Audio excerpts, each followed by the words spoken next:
দিয়া জ্ঞান সুপৰামৰ্শ আপোনালোকে দিয়া প্ৰেৰণাই আমাৰ ভৱিষ্যত জীৱনত কাইটৰ বুকুভেদি গোলাপ আঁচৰি অনাত বাৰুকৈ সহায় কৰিব।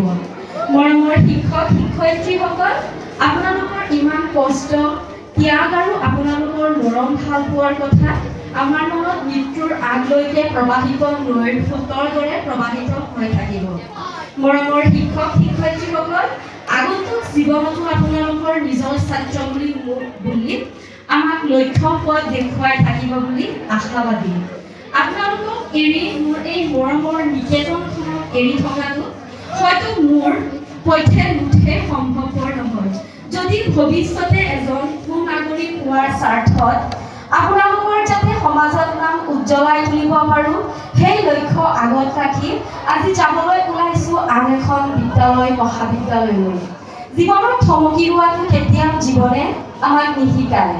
জীৱন নদীৰ দৰে অবিৰতভাৱে বৈ থাকে। সেয়েহে এই চেগতে মই আজি আপোনালোকক কথা দিছোঁ যে জীৱন যুদ্ধত যিমান বাধা আহিলেও মই থমকি নৰওঁ।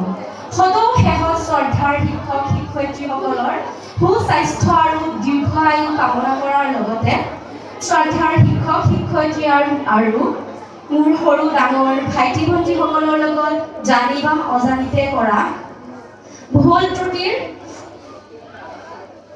বাবে ক্ষমাও মাৰ্জনা বিচাৰি মই বিদ্যালয়ৰ পদধূলি শিৰত লৈ আপোনালোকৰ আশীৰ্বাদ বিচাৰি মই মোৰ চমু বক্তব্য সামৰিছোঁ।